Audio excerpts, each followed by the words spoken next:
na ye kwakusi Christian Atsu na mame de na wakachire ebusiafo na Ghana ade atoye ni sie nyina na ade atoye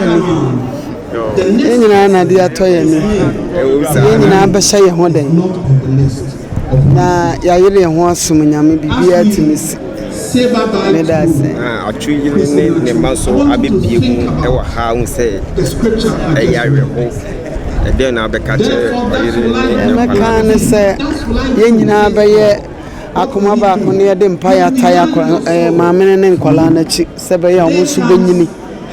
na omba kai Ghana na urade de omo papa be ye no omba ya ato aso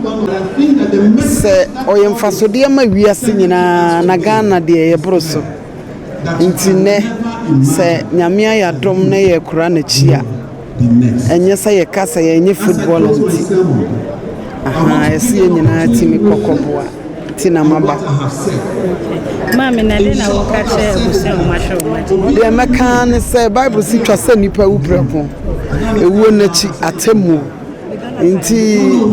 bra owu ye musa se owu ma hwan ye ya ti ase nso ye ti ma hwan abusia ne nhyadene na ye nyere ye ho sa ye nso ye besuma urade ne nyina ati dimpa ye bofa ye nua ne ho kire se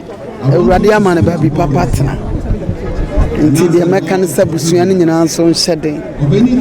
mama wakoye obi a wo ka asempe nene agidifo ye twehya wa de nyame asem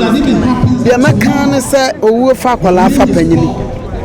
nti mo obi nkasa me de minyini na minyina